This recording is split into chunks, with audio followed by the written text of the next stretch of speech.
Welcome back to another Talking Wolves podcast. And Wolves, yes, have won yet again another game. It's good to be talking about back-to-back victories. It's Dave as a party here, and I'm alongside Mr. Jordan Russell and Joe Parker from Concept Scouting. Jord, how you been keeping, man? Yeah, I'm good, mate. How are you? Yeah, all good. Had a busy morning. Gym. I've had to drive to Lichfield and back, and now we've got the podcast around lunchtime. So it's been a productive morning, mate. And no trips over the last couple of weeks. You've been homebound, have you? Mate, I've been homebound, yeah. Emma was in Morocco. Well, she was in Morocco, Marrakesh, actually.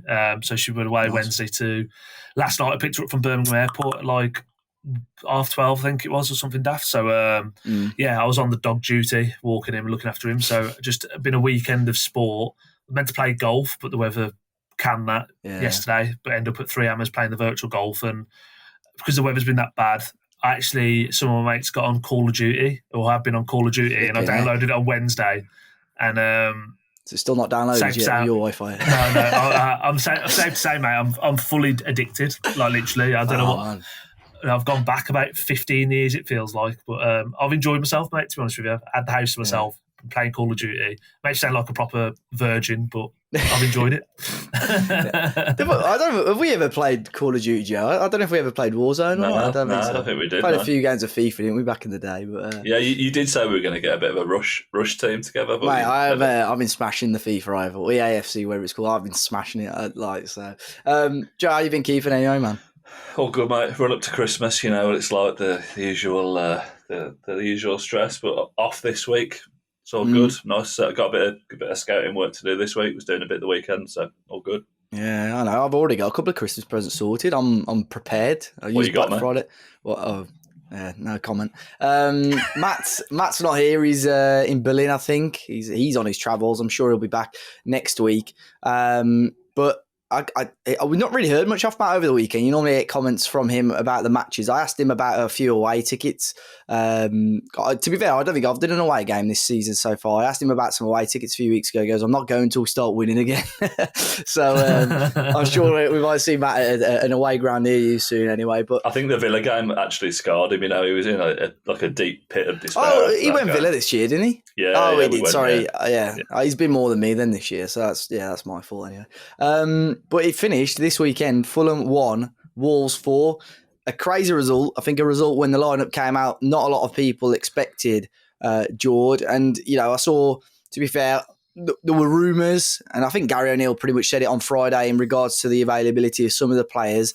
I thought they would force at least Dawson or Santi Bueno to play in a back four. But there were sort of whispers before the lineup came out that neither of them were in the squad. And we saw Lamina start at centre-back, Jord. But what were your initial thoughts on that lineup? Because, you know, like a lot of people on social media, I think they were expecting a hammering on Saturday afternoon.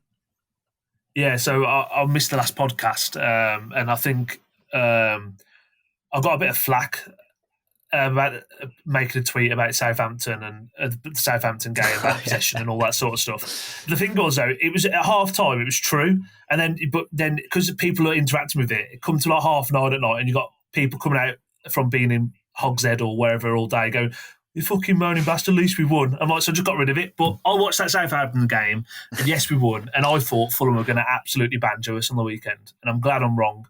And yeah, looking at the team before it started, you're like, I don't quite know how this is going to work. And even, you know, looking at how he's potentially going to try and shoehorn people into positions. The one thing I was happy about was Andre, and I know we'll get onto that in a minute. And look, like, I think I don't want to sound sceptical here, but sometimes when it comes to football games, you get a bit lucky that you fall on just some sort of formation and something that clicks and just works. And I'm not saying I don't want to put it out there that I think Gary O'Neill's a crap coach or whatever, or he's got lucky here. But devil's advocate, he might have just got a bit lucky with the balance of the squad because of these injuries, and that's the best we've looked away from home since Nuno, in my opinion. I thought it was a proper away performance, and it was great. Yeah, I think in terms of the lineup, Joe, we've sort of said, or at least I've said, I don't think Gary O'Neill still he doesn't know what his best 11 is yet, and you've all of a sudden got this team out there which includes Totti, who's played left back for the last few weeks at centre back, Lamina, who's pretty much a defensive midfielder at centre back, Rodrigo Gomez, who's been out in the cold for the majority of the season. And it just almost fell into place. Look, it wasn't a perfect performance. And I do think 4-1 it flatters Wolves a little bit because Fulham went down to 10 towards the end of the game. I felt we deserved to win because we showed enough quality. But if you'd assume Bueno and or Dawson will be back fit next week, does he? I think he will change it. I think he'll go with, a tried and tested centre-back. But, he could easily go into that game against Bournemouth next week unchanged, couldn't he? He definitely could. I think a big part of it, and I'm fairly optimistic about Wolves generally, even when we've been kind of garbage the first kind of third of the season. I think part of the problem on Saturday for Fulham was that Jimenez turned into kind of late Wolves era Raul Jimenez, and he did grand total of fuck all really. I think someone like Evan Nielsen rocking up on Saturday against Totti and against Lamina would be a different story, I think. And I think, don't get me wrong, it's a great result. It was a great performance all over the pitch, and obviously with the results we've had recently, we'll take anything we can get. And I do agree. I think 4-1 flatters us. I think the argument would be we can't keep Lamina at centre half as great as it was if Dawson or Breno are fit. And I think Breno was still touch and go to play Saturday, to be fair. Then I think maybe they'll come back in. But shout out Totti Gomez, because Totti Gomez was, I know I say Raul was crap, but I think a large part of that was down to just Totti was everywhere on Saturday. He was that's the best performance I've seen him put in for us. He was unreal. So fair play to him. Yeah, no, it clicked together really well. I think the ball playing ability from Lamina at the back as well, which I'm sure we'll touch on. And he always seems to have a point to prove, doesn't he, sometimes, Lamina, against his former clubs. I know it didn't quite go as well a couple of seasons away at Southampton. Last week against Southampton, I thought he was solid. This, Saturday just gone against Fulham, a former club of his, he really stepped up as well. That was a proper captain's performance and a captain's job that you've got to go into a position that you're maybe not overly comfortable with. And I thought he put in a really good performance there. You say Raul as well, Joe. He missed a great chance in here fairly early on in the first half. Pretty much an open goal and he hit the woodwork. But there were a few scares before the Fulham goal, to be fair. Yeah, and I think obviously Lamina on the replay got a very light touch on that, but I think with Raul's a kind of player where you'd expect him to put that away, even having watched him for years. There's obviously been a bit of a bobble up. There's no excuse for missing it, and obviously they had a couple of other chances. Harry Wilson's popped one off the bar. Ait Norin nearly banged one in his own net as well at one point. So it was far from a perfect performance, but I think sometimes when you're under the cosh in terms of a lineup, there's almost that kind of siege mentality, and I think with Lamina, similar to Andre, really. You could put them anywhere on the pitch and they'll do a 6 out of 10 job. But I think we were lucky in the fact that the likes of Andreas Pereira, the likes of Smith Rowe was poor, I thought. Obviously, Iwobi scored, obviously, against Wolves, but there was he didn't really do much else. The same for Reece Nelson. So I think we got him on a bad day, but that's largely down to the way we nullified the threat as well. Yeah, I was just checking, actually, Iwobi, as you were speaking there, he scored in each of his last 3 appearances now against Wolves, all in a Fulham shirt. At Everton, he scored against us 3 times as well. So he scored 6 goals in 11 against Wolves, which is a very, very good record, especially for someone who's not really as a number 9 as well. Jord, I think the goal, again, if you want to be ultra critical, I think it's sort of similar to the Vardy goal in regards to maybe someone can get a little bit closer to a little bit closer to Iwobi, but the deflection, I think, just takes it past Jose Sarr. Maybe I think on the first view, and I thought, maybe Sarr could do a little bit better, but there is that slight nick which takes it away from the goalkeeper. Yeah, for sure. I think, look, it's just Iwobi, isn't it? Like, he just turns into the best player in the world. It almost seems like when he comes and plays against Wolves. And yeah, I mean, look, the deflection's unlucky. I think you can be hypercritical about a lot of things about that goal. Ain't poor in possession, really giving it away there. But sometimes you've got to take away, can't take away it's a good strike with his weaker foot.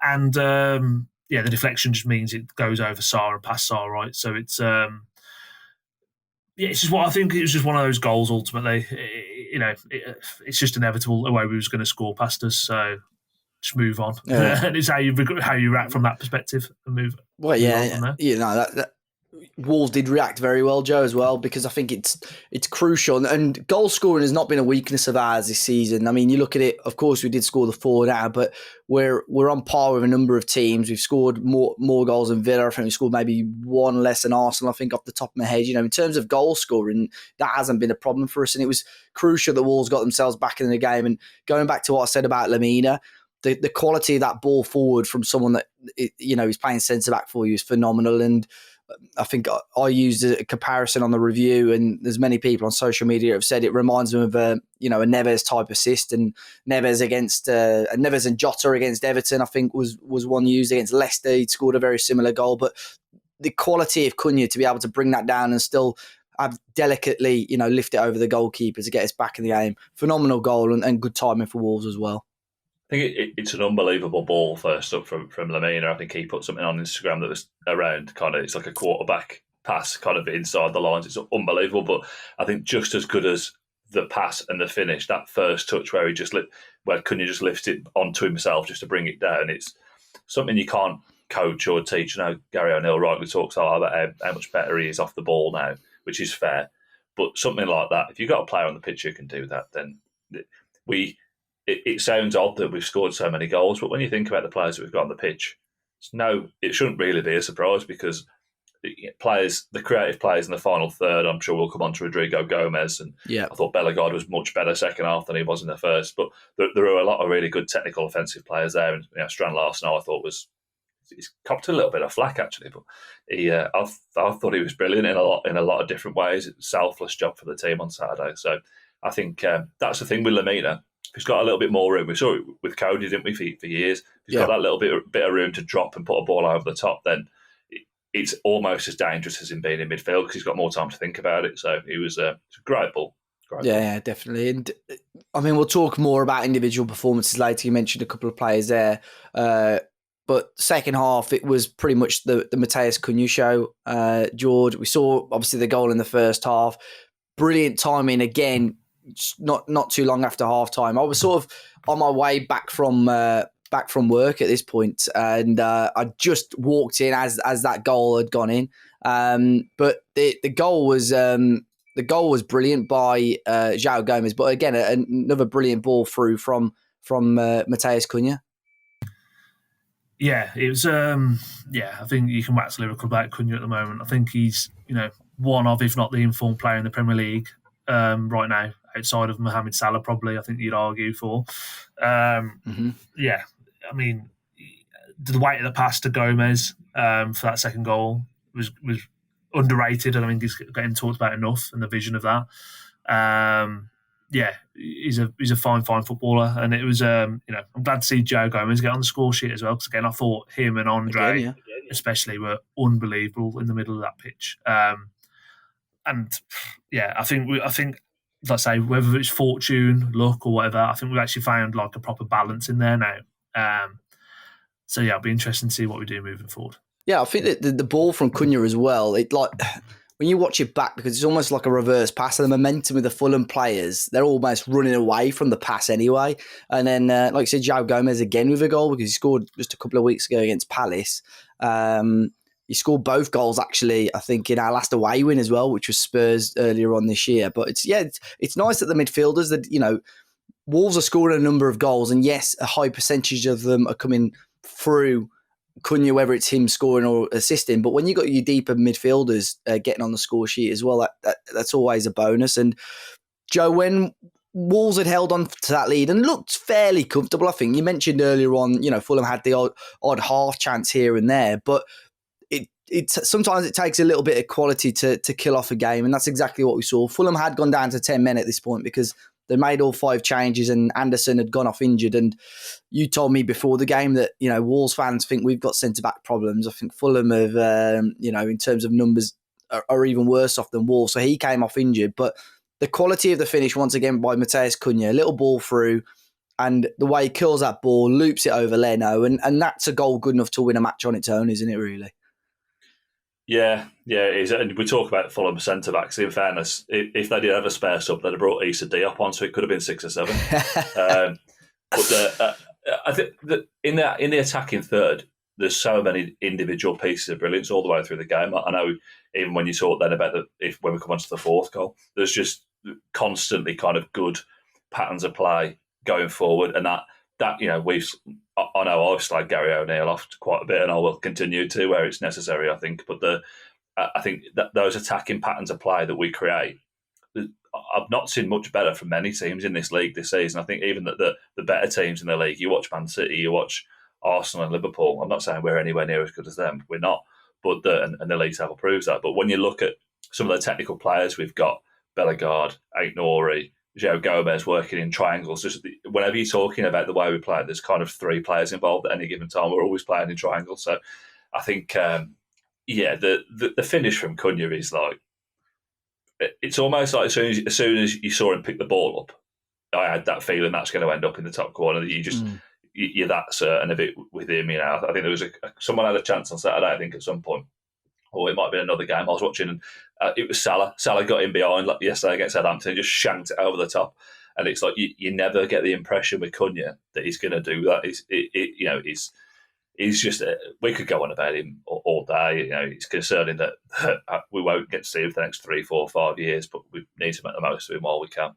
Yeah, I mean, when you got a player on top form, you start to see the compilations as well, whether it's on Instagram or TikTok. I'm seeing loads of Cunha compilations, and yes, a lot of them are Wolves goals, but the one goal that keeps popping up is that goal for Leipzig as well, when he sort of spins round the two defenders and then scoops it over the goalkeeper. I mean, we sort of saw a similar-ish goal, and I think he shows his quality because the way he dinks the ball sometimes. We saw that with the first goal on Saturday. The little spin reminds me of Forrest, I think, when he scored that goal as well. But he's a player of so much quality, and deservedly getting all the credit after the win. And Gary there was O'Neill, a piece of analysis last week, Dave. Sorry, that Dave Edwards did. Mm-hmm. I saw that. Really good when he talks about you see players battling to find space so often, and whenever you look at Cunha in the final third or even deeper, he's always in 15, 20 yards of space. And if I don't know how he does it, you know, because I don't think the three of us have the ability to be able to find out why. You know, it's just genius what he does and how he does it. I don't understand how he does it and how defenders allow him to. But that little pocket he found for the goal where he's put it top corner, it's not. It looks easy. It just looks like he's stood in space, but he's had to find that space. It's another level, really. I've never seen anything like it for Wolves, to be honest with you. Yeah, it just pure quality. I was going to say, even Gary O'Neill, I know we mentioned it last week about him being disappointed with Cunha's game out of possession. He did go on to say this week it's probably the best game he's seen Matheus Cunha have out of possession as well. So he does give him credit where it's due. And Jord, we wrapped up the game almost. A player that I bet a lot of people outside of Wolverhampton don't even realise still plays. Get my words out. Still plays for the club. Gonzalo Gedge scoring a goal. I think maybe that's his third or fourth goal of the season. We were including cup games. So he's up there with our top scorers in all competitions. But again, like going back to what Joe said in terms of the attacking play and the attacking phases, we caught Fulham out. I think in terms of numbers. Overload on the left-hand side and left Gedge with loads of room, loads of space, and a player of his calibre and quality. You know, it's nice to see him putting those sort of chances away. Yeah, it's one of those, I guess, call it a garbage goal. And I mean that in a way of like, Fulham have just thrown everything at the other end and you go 4-on-2. These things happen, right? But, he took his goal extremely well. And then the first thing you see online is, oh, look, he looks miserable. Like, oh, I don't want to be here, all this sort of stuff. Can we just, I think no player is going to be happy to be sitting on the bench for 85 minutes. I don't care if it's a winning football team or not. I think that's his fourth goal of the season, I think, in all competitions now. I think he's if he wants to be here, he could be a very important part of that season, I think, because naturally, touch wood, it doesn't happen, but you are going to get injuries to the likes of Strand Larsen, Cunha's not stayed fit for a season with us yet. I don't think I think he had knocks. Even when he come in the January, I think he had knocks at that time as well. So, it's all about squad depth. And I said it at the start of the season, and it's mad to say it, but I generally think this is the best squad of players we've had, or the deepest squad of players we've had since we've been in the Premier League. And, when what people may think of him, bringing Hwang on off the bench, South Korean international. You've got Sarabi, who was injured, Spanish international, Gedge, Portuguese international. We've got an array of luxury especially those forward areas. You've got Forbes didn't come on, Portuguese under 21 international. We've got a lot of quality there.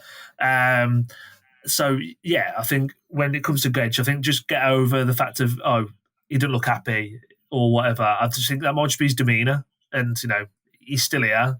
And if he goes in January, he goes in January. If he's here for the end of the season, as long as he's helping us win football games, who cares if he smiles or not? Couldn't give a fuck. Yeah.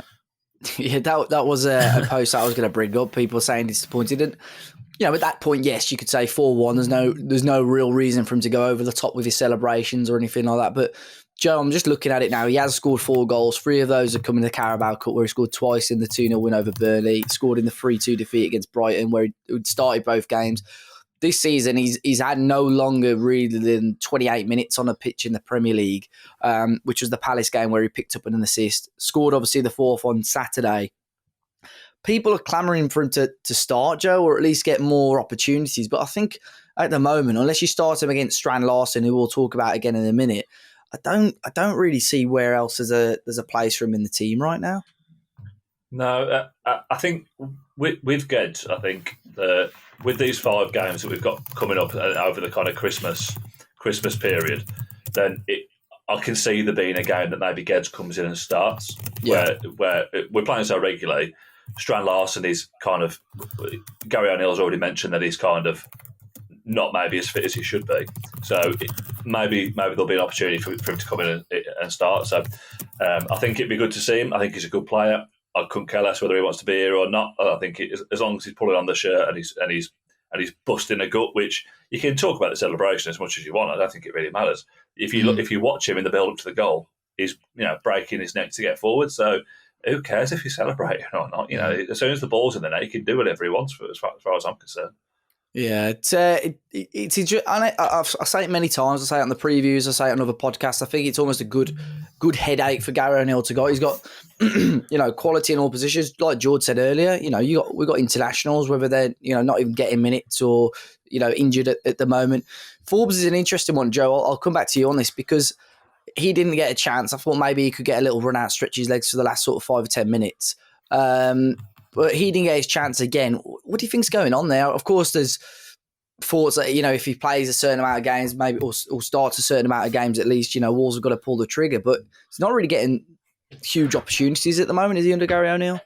No, he's not. But I think that this is part of the kind of slightly negative side of having such a strong team in forward areas. He's not going to play probably the minutes that we want him to play or that he wants to play. But if you talk about Rodrigo Gomez, before Saturday, he was out in the wilderness. He's come in and he's been a key part of the team. So, and to be fair to Forbes has come in previous games. I know he came on against Brighton in that game where we pulled 2 back in the last few minutes. So, I think we've probably got one too many players for all of those for those positions. When you take Bellegarde into consideration, Sarabia, Gomez, Forbes, Hwang, Gedge, they're all players who've played off the wing. Really, they're not central. I think Hwang for me is, but Gary O'Neill doesn't tend to play him in that way. So yeah, I think it's one of those for Forbes.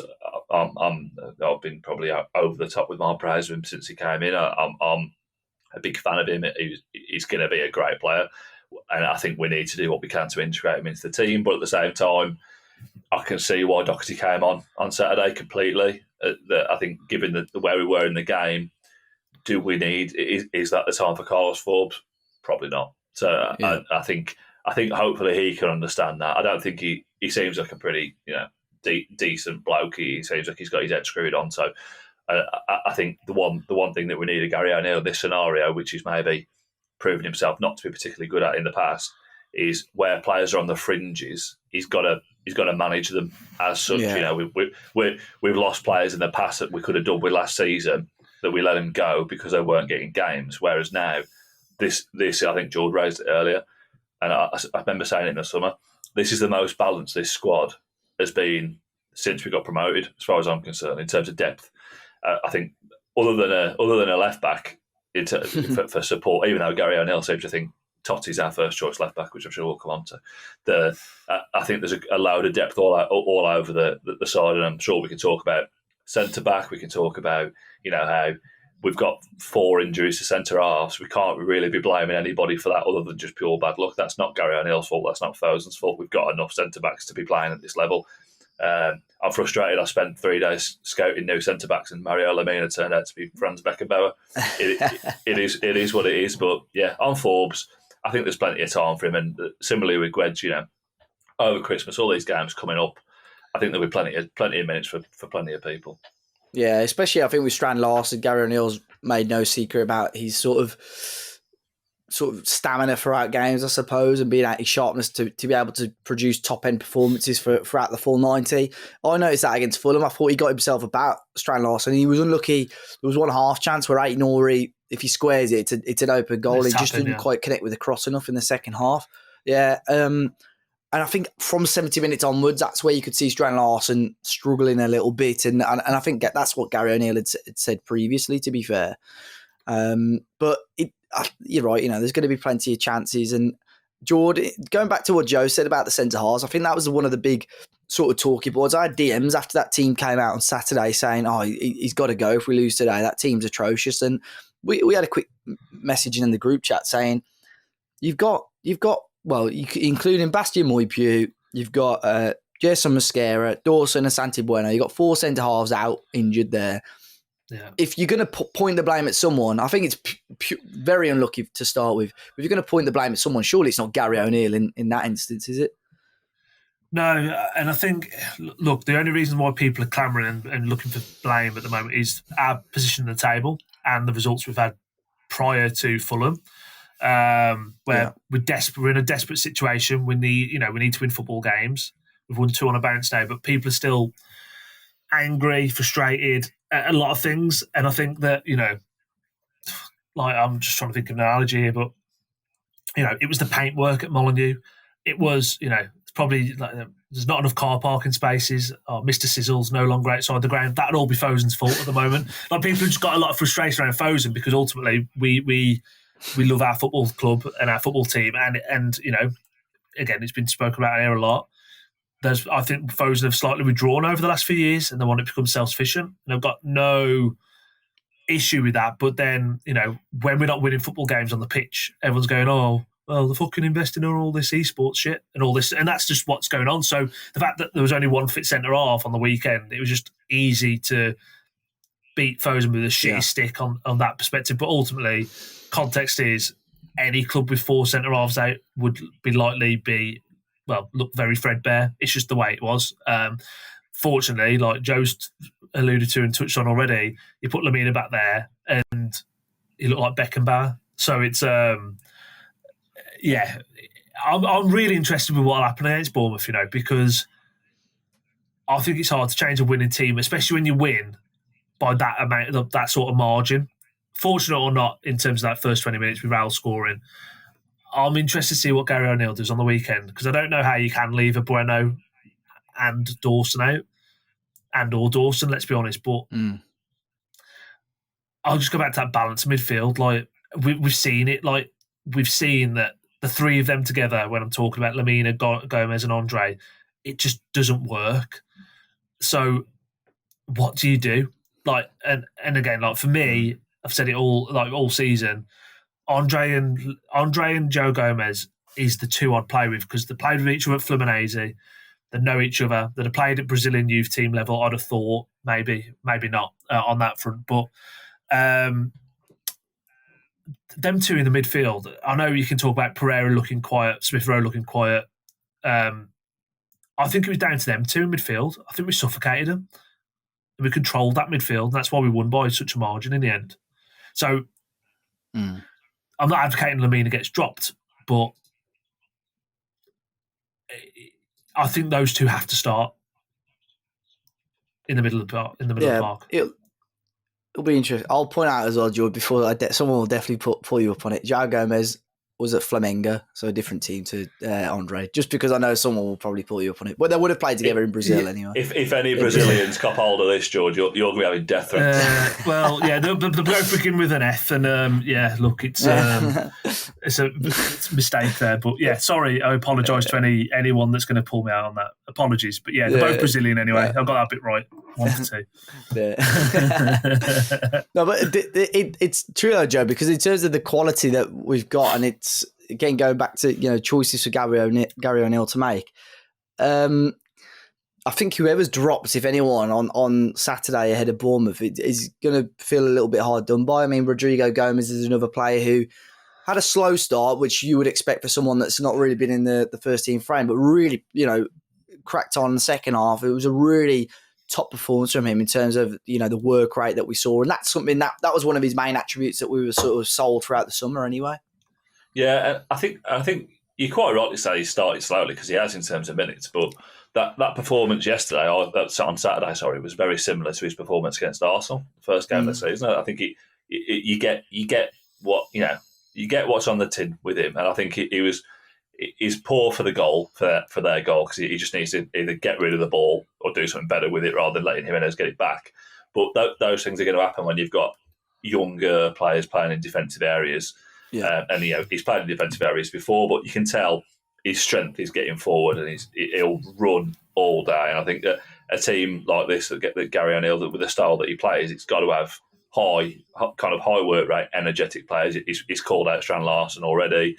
He's mentioned it in the past last season when we were struggling for numbers. Just the fitness wasn't quite there at the start of the season, which I'd argue probably wasn't the case. But I think with Rodrigo Gomez, he'll run and run all day. And I think with that midfield, like Jord says, with Andre and Joe Gomez, Andre is that much of a Rolls Royce. He doesn't really need to run. You don't see him sprinting anywhere very often. He's where he needs to be at any given time. Whereas Joe Gomez, he's back in that kind of Flamengo mode where he was box to box. The Tottenham game that you mentioned last season on Saturday is a good example. When he's in those positions, we haven't seen a lot of it. It's nearly 2 years that he's been with us, isn't it? You can pick out games, 3 or 4 games. I think the game that the goal he scored against Palace at home was another example where he gets in those areas.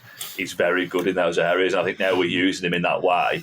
I think we're kind of reaping the rewards. So it's difficult to change that team from Saturday. For me, if you win a game 4-1, you keep the team as it is, and then until it changes. Which sounds odd. I wouldn't have personally put Mario Lemina centre back, but he did a great job, albeit against a centre forward that was quite poor. I think he did what was asked of him defensively and did a lot going forward. So it's hard to drop any of those players, really. Yeah, it's going to be a week, I think, of dilemmas for Gary O'Neill and his coaching staff. But it's a solid performance, a solid win. Like we said towards the start of the podcast, probably flatters walls a little bit in regards to getting, especially the fourth goal. I'd say I think we had enough quality to get the third, regardless. But a really solid game, and we saw Alfie Pond get his debut as well. There was issues for Wolves and injury problems because you looked at the bench, but there's still enough quality, like the likes of Hwang, Guedes, Forbes, who didn't even come on, who we've already mentioned. So a really solid overall performance from Wolves, and really intrigued. And also, I'm intrigued to see what happens in regards to the Brazil national team. It's a while now until the next international selection, to be fair. But Andre is the only one that's really been having a sniff out of the Wolves boys, and he was barely getting a kick as well over the last few weeks. But Cunha, João Gomez, those two, if they continue with this form, are definitely within maybe a shout of returning to that national team. Jord, I don't think we've had any questions as such on it, but Matheus Cunha, a lot of opposition fans sort of salivating over the thought of him maybe joining their clubs. I personally think a January transfer move for him, would be off the cards anyway. And of course, I want to see Matheus Cunha stay here for the foreseeable. But what are your thoughts on his future? Because we're going to start to see rumours coming in towards the January transfer window on Cunha anyway. Yeah, naturally, you've got a player in that sort of form, that sort of quality.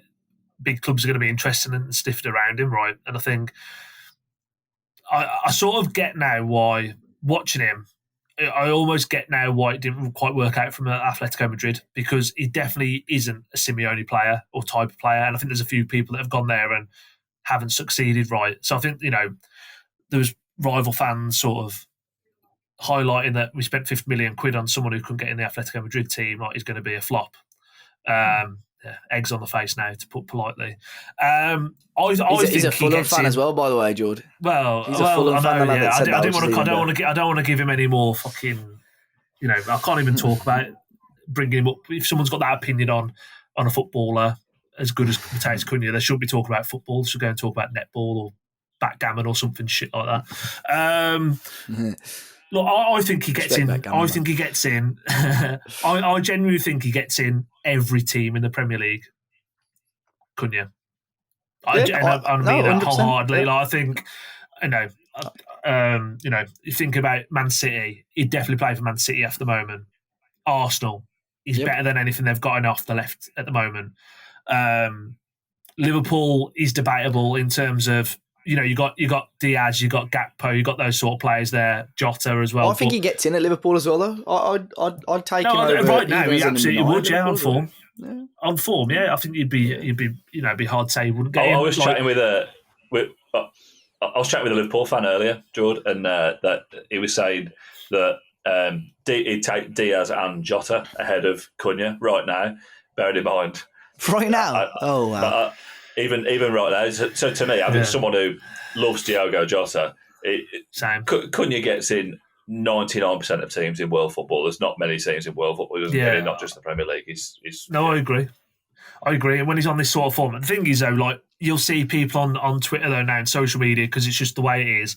Man United fans or whatever, they'll be like, oh, we'll chuck in 50 million quid for Cunha. Well, we paid 50 million quid for Cunha.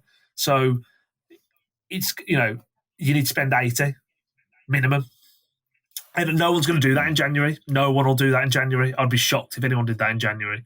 And when it comes to the end of the season, look, like, this self-sustaining model that Fosun want to get onto now, I'm sort of sick of us selling our best players and then looking to reinvest the money, because I want to be competing higher up the table. And you can't keep hemorrhaging your best players out. And you see it happens. Southampton got relegated with it. Leicester. It will catch up with you at some point. Your recruitment won't just be as good. But I'd be shocked if Mateus Cunha is playing for Wolves the start of next season. I think he'll be gone. And what I would be doing if I'm Fosun right now is, don't know what sort of deal he's on at the moment. Not quite sure 100% how many years he's got left on his contract. I'd imagine at least 2, maybe 3.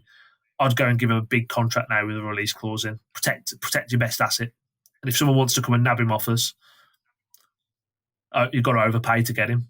That's what I'd say. What are you saying in terms of value right now, though? And I know there will probably be people listening to this moaning that we're even touting out one of our best players. But in terms of value, if someone were to come in, continues with this sort of form, going into the summer, what are you saying? You're talking 80 plus, aren't you? Surely 80 is a minimum for me. It's got to be. Yeah. But 3 years on his deal as well.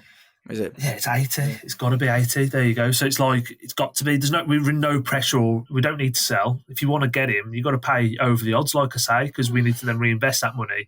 And look, like, Neto went for 60, and I think that, and again, I think Neto at his true best is probably could be more devastating than Cunha. And I'm saying that very sort of not with a lot of confidence, but he went for 60 and he was fit 15 games a season. Yeah, so Cunha's more, Cunha will get more games out of that. You get more of a attacking output on goals and assists with Cunha than you would Neto. So it's 80 minimum, surely. Well, we'll wait and see. Like I said, I really hope Cunha does stick around, because he seems to enjoy his life at the moment at Wolverhampton Wanderers, and a lot of people probably rightly saying that he's going to be the difference for us this season if we're going to be relegation fodder, or if we can push up the table a little bit. But quickly looking ahead to the next few games, we will have a podcast next week, obviously after the Bournemouth game, but it's quite a busy schedule for Wolves going in towards into December and towards Christmas. After the Bournemouth game, it's 4 games in a fortnight. We play Bournemouth at home, Everton away midweek. We play West Ham on the Monday night away, and then back at home, Ipswich for the game against Ipswich, and then Leicester away for the final game before Christmas. Joe, looking at those games, and no game in the Premier League is easy, but you would hope there, out of those 5 games that I've just mentioned, that you'd hope there's at least another sort of 9 points or so for Wolves up for grabs, and you would hope that we could see us climb up the table a little bit more.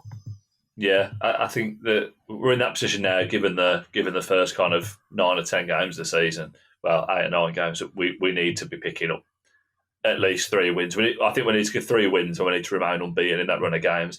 And I think I'm not overly confident still worryingly. I still think there's every chance of Bournemouth turn up Saturday and turn us over. So I think we need to probably start seeing a more solid run of form now.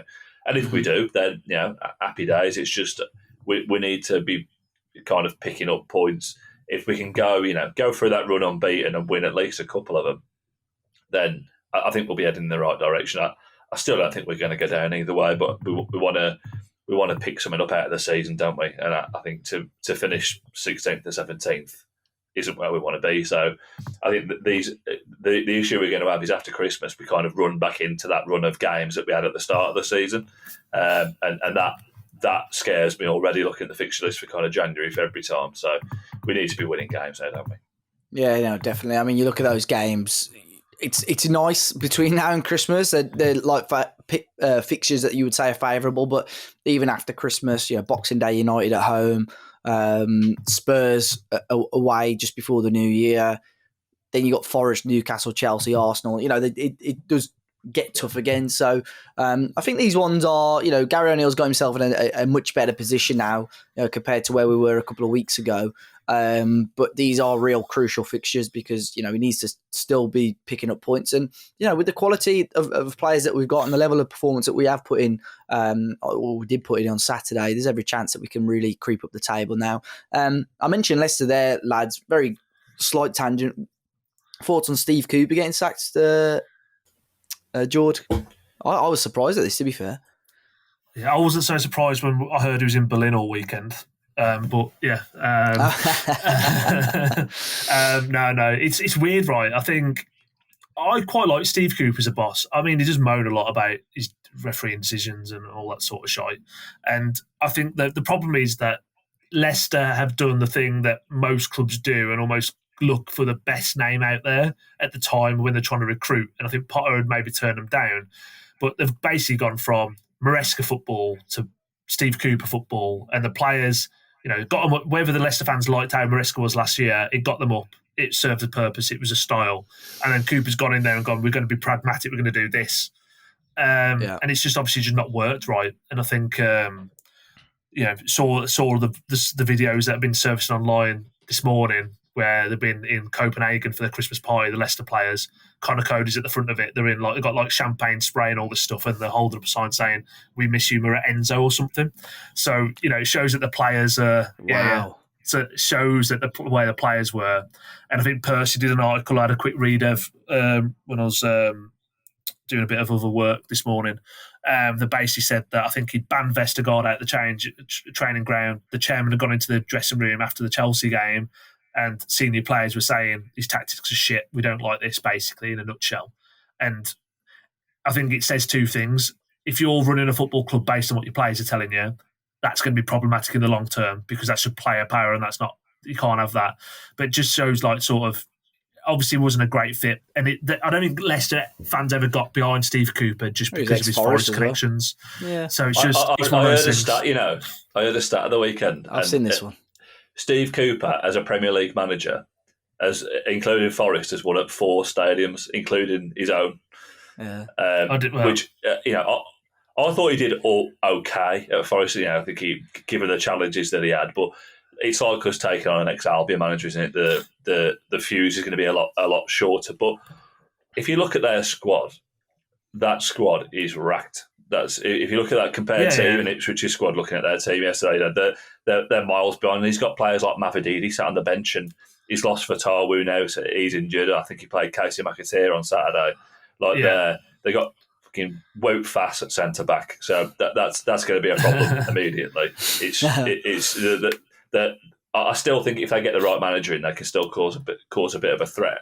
But they have got some decent players, but Vardy's still their number 9, so I think it's going to end in tears from this season. Yeah, it'll be interesting to see who they get in. I mean, I didn't know all of that, Jord, to be fair, but I saw that stat, Joe. I think he managed nearly 70 games in the Premier League and to win only at 4 grounds. I did not know that was the stat. That's mental. I think it's the King Power, the City Ground, Stamford Bridge was one, and I can't remember the other one off the top of my head, but it's it'll be interesting. I think obviously the 3 managers I would say are probably going to be closest to it. Potter, maybe again, Moyes or Van Nistelrooy.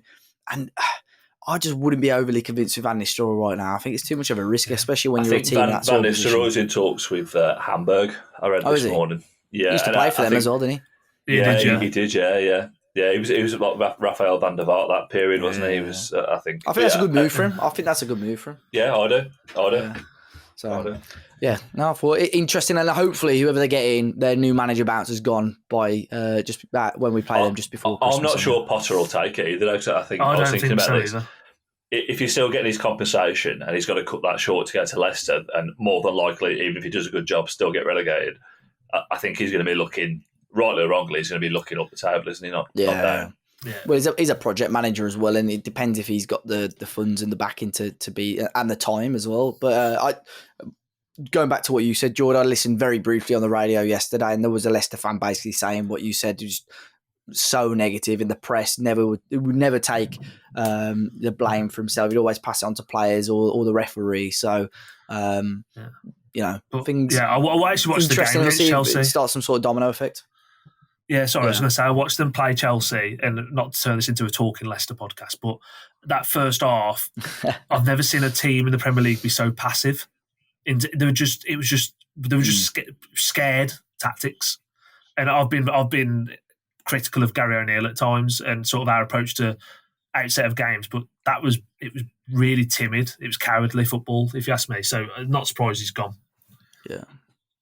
Yeah. Well, interesting to see how they get on as well. But yeah, we'll move on to the questions now, lads. I've had quite a few, to be fair. Roy Paul has asked about Guedes and should he be a starter? We've touched on that. Amar's Music Show. How well does Gary O'Neill have to do? Do you think how well does Gary O'Neill have to do for you to think he should stay? That's if you have previously thought he should have been sacked, of course, which I think most fans do. It's interesting to see. Well, I think at the moment, whilst you're winning football matches, he's well, he's okay. I think that period that we've mentioned earlier, those next 5 games really before Christmas are crucial for him and his Wolves career, to be honest. But Joe, when you win football matches, obviously, or to be fair, I saw still a little bit of negativity after that Southampton game, whether it was it's still not good enough or it's papering over the cracks. But, when you've won 2 on the bounce, the club, to be fair to them, have given him this chance to have this run in.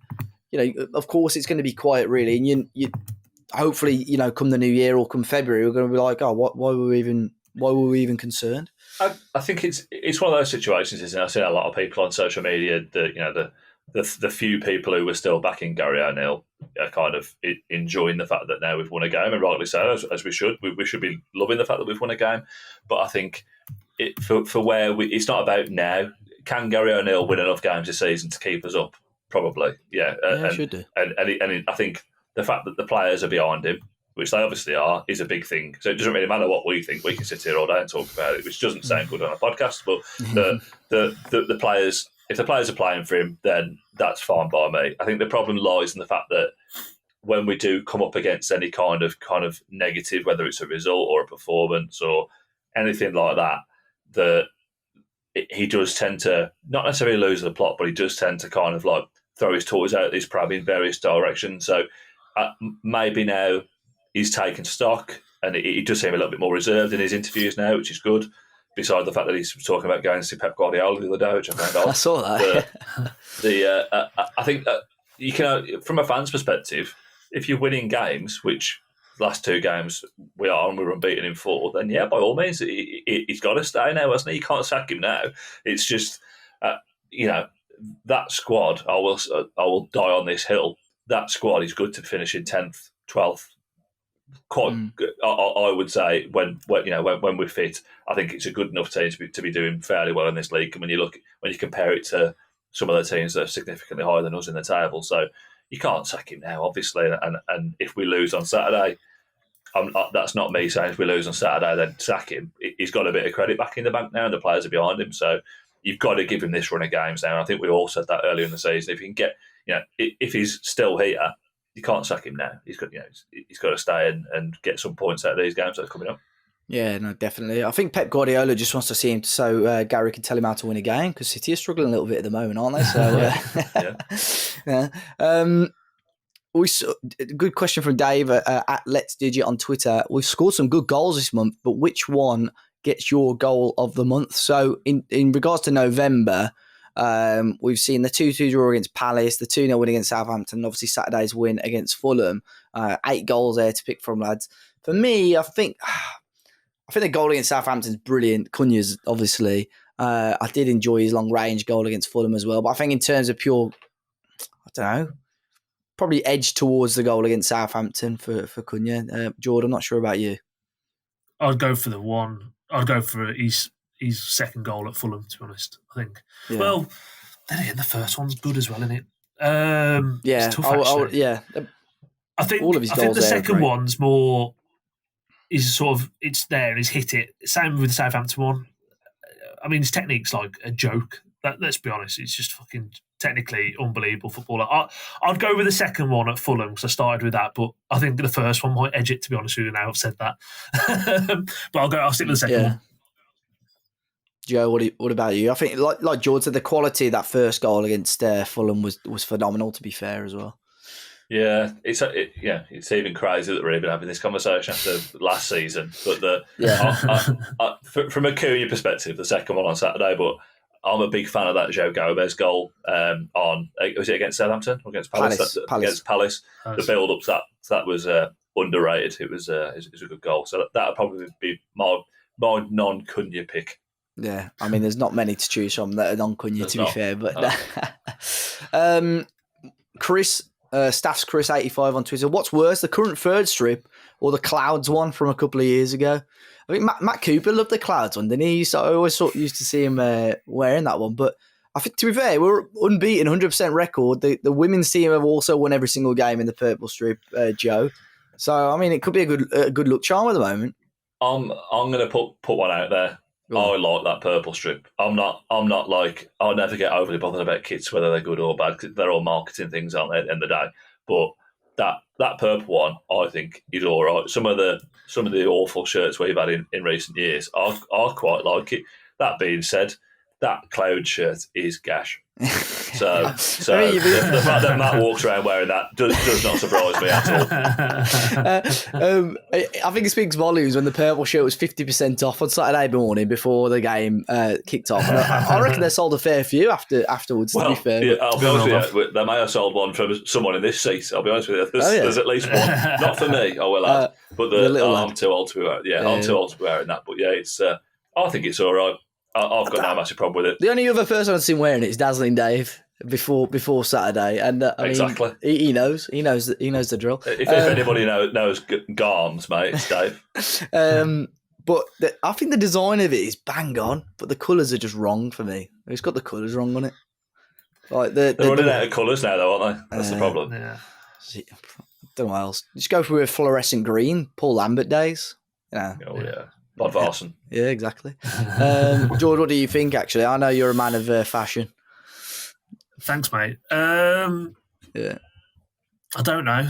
Honestly, I think I'm not a fan of either. I think I've said on the weekend, I liken that purpley shirt to a bit of a Gymshark t-shirt you wear for the gym.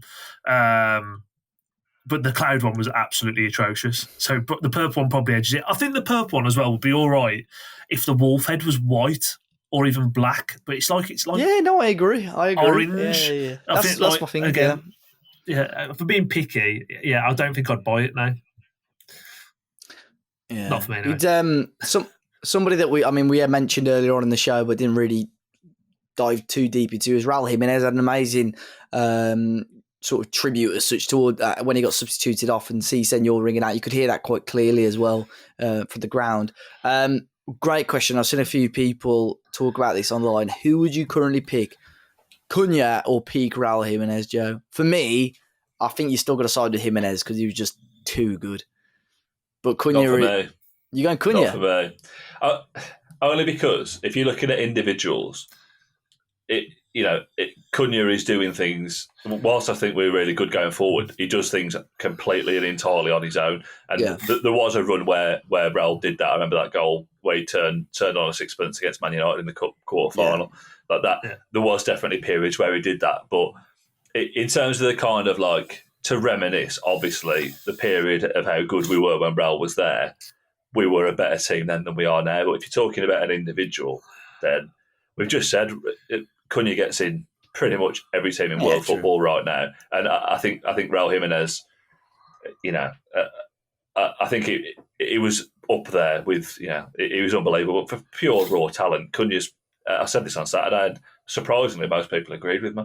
Cunha is the most talented player to ever put on a Wolves shirt, as far as I'm concerned, in terms of individual talent at the top level. We've had players who've been really technically great in the Championship. We've had players who've been really technically great in other leagues in the past when we've been poor as a team, but good players.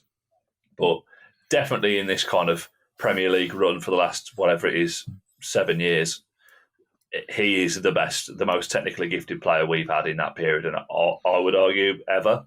But I think, for me, he's irreplaceable. I don't think there's a player that can get close to what he can do for us. Obviously, he'll have to go at some point, but I'd take Cunha personally. Oh, Jord, what do you reckon? I mean, I went with Raul just because of his pure quality in terms of goal output, but I suppose Joe's right. Raul had a great team around him at the moment, especially this season. It's been a little bit disjointed, but I mean, you can't argue too much with that, can you? No, I think they are. Yeah, I mean, do the Rio Ferdinand, can we just not appreciate them both? But the scary thing is, if you imagine adding Cunha to that 11 that we had, where you got like Raul, Jota, Traoré as a sub option as well, and that, like, dare I say it, we probably would have broke the top 4 in around that time, where we were like getting very close. Cunha could have been that extra little piece of magic to get us over the line. Yeah, I don't disagree with you, Joe. To be honest with you, technically, it's hard to say who's better, who's better. Jota for me is still my favourite player within the Foden era, still for now. Yeah, he's probably getting there, honestly. I think he really, I think the key part of it is as well, though, they are different players. Jimenez is a kind of traditional number 9, yeah. Traditional stroke modern number 9, whereas Cunha's playing off the left and doing all this generally, but he's finding pockets. So I think Cunha's probably got a little bit more room to do that kind of the trickery and the fancy stuff than Jimenez did, as much as Jimenez loved a Rabona in the middle of nowhere. I think they are different players. If you could get them both into the same team, that would be the ultimate, I think. The one you say that about Jimenez, the one thing, and it always comes to my mind, I think it was against Torino, second leg at Molineux, where we have a throw in, someone throws it to Jimenez and he just volleys it back to Patricio from the halfway line. Yeah. And Patricio, we know what Patricio is like with his feet sometimes. Patricio goes to volley it, completely misses it. Backwards, and yeah, and I was like, what the fuck is Raul Jimenez doing? Like, why is he blasting it back towards our own goal there? And he did it, I don't know if he did it one of the seasons, like during the same season as well, again. I was like, lost his, God knows. But I mean, you can't take away the quality that both players and the good times of the goals that both players have given to Wolves so far, and with Cunha long may it continue as well. Final question, Evan. This is an interesting one, as we've not really mentioned this before. Do you really believe that Sam Johnston is actually ill? Or was he simply throwing his toys out of the pram? I'm wondering if he was sold the idea of coming in as number 1, which I think most of us probably did expect. And he's now been told Sarr's back up. He's Sarr's back up. That has put his nose out of joint somewhat. It is weird, Joe, because he had that little injury, I think against City, wasn't it? So Sarr came in, played all right, kept his place ever since. And I think Johnston's maybe only been in one of a matchday squad since. He must be the unluckiest man in the world, or there maybe is something going on behind the scenes. I think it's just part and parcel of him being crap. That's the problem. I think with the general, the word is that there was a bit of a fallout. I don't think he's ill. I think it's fair to say he's not ill, and I think it's as simple as that. I think if he's come in and he's been told he's going to be number 1, and to be fair to Sarr, he's got his head down. I think he's, bar the Chelsea game and a couple of other kind of rickets here and there, nothing major, I don't think. But bar that game and a couple of other little bits, I think he's been good this season. And I think Saturday's a good example. That now that he's simplified the way he plays a little bit, and we're not asking him to play 3-yard passes into centre backs who can't kick a ball either. Yeah. Then I think then we're playing to his strengths. I think Johnson, I don't know, I say he's crap, but I think he's a decent Premier League goalkeeper. But there was just no need to sign him. And before Saturday, people have been giving it the big enough for weeks, saying that Andre was a poor signing and that we're wasting money on Andre that we didn't need to spend. I think it's fair to say that's been proven to be absolute bollocks. So that's where the money that we spent on Johnston doesn't make any sense to me. It never did at the time. It doesn't now, and it wouldn't surprise me to see him. I don't think he'll go in January, but if he's not going to be getting game time, we've probably burnt our bridges with him now. So if Sarr goes to Saudi, then I can't see Johnson coming in then and being number one. So we're probably going to go and need to buy somebody else. So we're a combination of him and us. We've royally fucked that signing up. It'll be interesting, Jord, to see if a move does happen for him. If it genuinely is, that he's been frozen out. Be interested to see in January if there is a move. But Wolves spent 10 million quid on him. There's, I don't know if there's much resale value on there anyway. And do any other Premier League clubs need a goalkeeper as of right now? I don't know. It's an interesting situation, isn't it? Yeah, I mean, I know there's some stuff on social media around there being a fallout and stuff, and I got told similar as of yesterday. It's easy to say after the fact that I think there is something that's amiss, and I think that more so the reason why we brought Sam Johnson in the first place was that we wanted to play out better from the back and build from the goalkeeper, which we know that Sarr can't do very well. I think that's fair to say. And I believe that the signing itself was more of a, obviously Gary O'Neill, they've all signed off on it, but I think it was more of it's Neil Cutler, isn't it, the goalkeeper coach at Wolves now? I think it was his recommendation to go and get Sam Johnson. I think he worked with him at Villa, Albion as well. I think he was goalkeeper coach at the time when Sam Johnson was there. And with the profile of him being better with the ball at his feet. Now, I think that Johnson is better at the ball at his feet than Sarr. I'm not saying a massive upgrade, but I think he is. And I think that's the reason why it happened. But going back to what Joe said, I think the fact that we have been losing football games and now we've simplified it back to just, don't dick about it. Just if it needs to go, just send it from a Jose Sarr perspective and really sort of dumb down his game. Probably sounds like I'm being harsh here, but just simplify his game to a point of if it comes back to you, just fucking launch it and we'll win the second ball.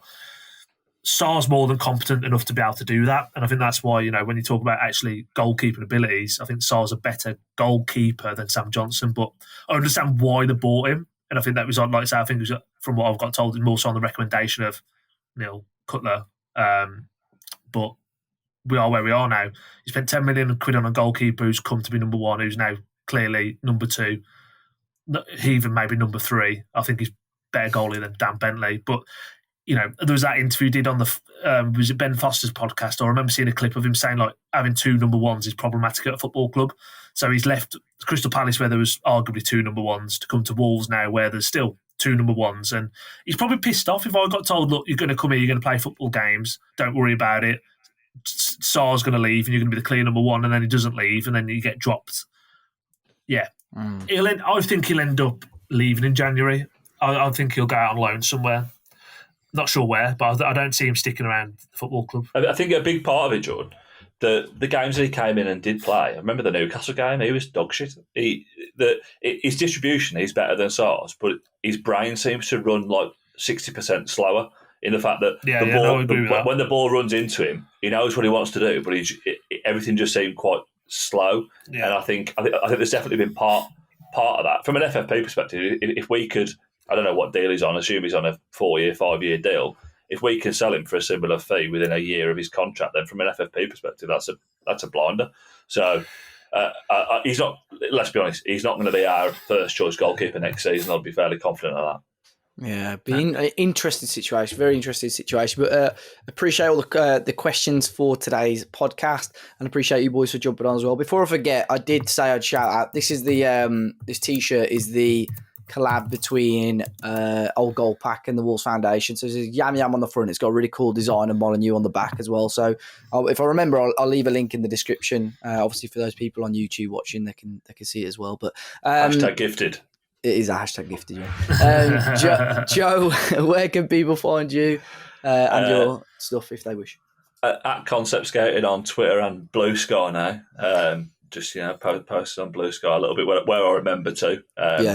Lots of pizza scouting going on over there. Yeah. So you'll find me there. Sound. Jordan, what about you?